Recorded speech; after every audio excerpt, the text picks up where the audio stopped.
Thank you for volunteering to work at the Dorsey snack stand. This is the first year that we've had this location open, so I know it's new for a lot of you. So I thought I'd record a quick video just so you know where it's located and sort of what you're arriving to. So the snack stand is the very last door as you're approaching the field, just before you get to the stands. It's this brown door. I had separate instructions for where to locate the key and unlock the door. So for those of you that are arriving later in the day, you'll just come on in. When you first arrive here in the morning for the openers, you'll see that we have this 2x4, and then there's little latches at the very top to go ahead and open up the window. Just to give you a quick tour of the snack stand, first you'll find our drink fridge. For those of you that are arriving to open for the day or close for the day, if everyone can really make sure this stays stocked, I would greatly appreciate it, especially for like cold ice water down below. Those are items that sell a lot better when they are actually cold. If you need to replenish any drinks or sodas, you will find them just below the register. You'll see that we have a whole bunch down there on the floor. Here are the A-frames that we do have set up now. We have 2 of these, and in my confirmation email, I do send along a picture, but we want to make sure at least one of these is all the way back out by the sidewalk on the grass. We're getting a lot of foot traffic from either the park or just people that are walking by or the tennis courts. The second one should also go kind of close to the tennis courts to also kind of draw attention. Next, as you arrive over here, our opener and closer of the day, you'll see right here pony opening procedures binder, and in here are the opening and closing procedure checklists that you're going to go ahead and complete and send over to us. As you see at this snack stand, we're able to kind of just display everything, which makes it nice and easy. So pretty much everything we're selling is displayed here. Things like the chips, we usually just try to put an example or one of each on the very top row. When you do need to actually sell them to somebody, you'll see down here below, this is the main cabinet you'll kind of be jumping in and out of. And that is just for chips and overflow of, let's say, like cookies or things that we might have in boxes.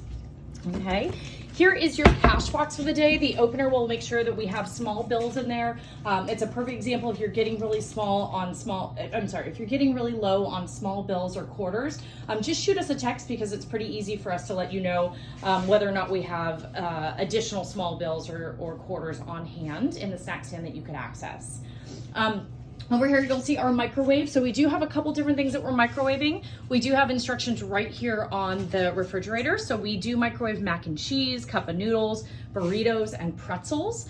If you read the instructions, I promise it'll be really helpful. Perfect example is mac and cheese. We encourage you to put it in a paper bowl before you put it in the microwave because it will boil over.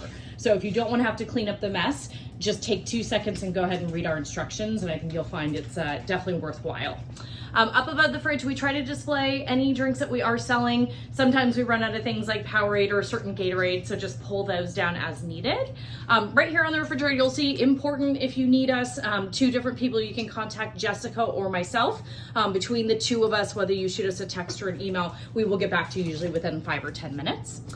In the freezer, just so you're familiar with what you're selling, we have different ice cream items, drumsticks, ice cream sandwiches and popsicles, as well as Otter Pops that are on the door. Then we do sell 2 different types of burritos, a bean and cheese and a breakfast burrito. And then a top selling item are our pretzels. At this particular moment, we have a box up top, but we also have a whole shelf here dedicated to the pretzels. We have Uncrustables this season, and then we always try to have backup hot dogs that we keep in the freezer. Also, if there are any first aid issues, we do have ice cold packs here that you can give out to a player that might need them. And in the fridge, for the most part, what you're gonna find is we have bagels and cream cheese. The bagels are typically on that first shelf, and you'll see we just did these little packets for the cream cheese to keep it nice and clean and simple. I try to make sure that we keep yogurt on hand, as well as some basic fruit like apples or oranges. And then we're always gonna have a surplus here of hot dogs and hot dog buns, which are top sellers at this location. And then all your condiments right there on the door for anybody who would like those. As you move over this way, you'll just see overflow. So we have our cup of noodles, we have extra candy that are top sellers, we have mac and cheese, extra sunflower seeds, etc., etc.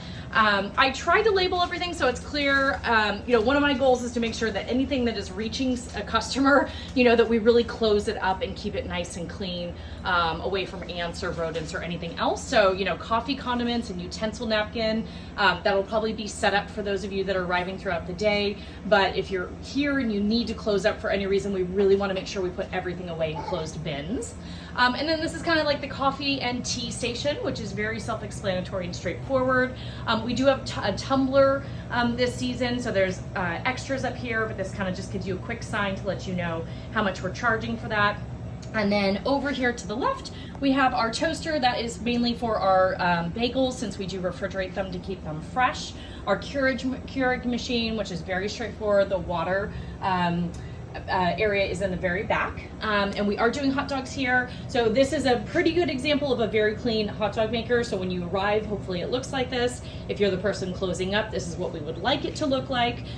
We do have instructions just above it, both for how to prepare the hot dogs, how long to leave them on there, when to start them throughout the day, and also details about cleaning. And here we have our square stand.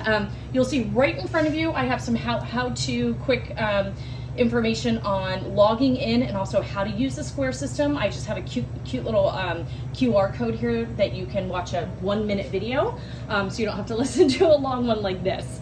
But it's very simple, straightforward. If you end up with something like an internet issue, again, just call us or text us one of the names that are on the refrigerator, and we'll do our best to either get over here or help you sort through it. Down below under the register, we have paper plates and hot dog trays. Everything's really labeled. Coffee cups and tops, and again, we want to really cover those up. And then new this season, we're doing fan gear at the actual snack stands. So here you'll see everything is really well labeled. Everything's in the Square system for how much it costs. But we have sweatshirts and t-shirts at this particular location.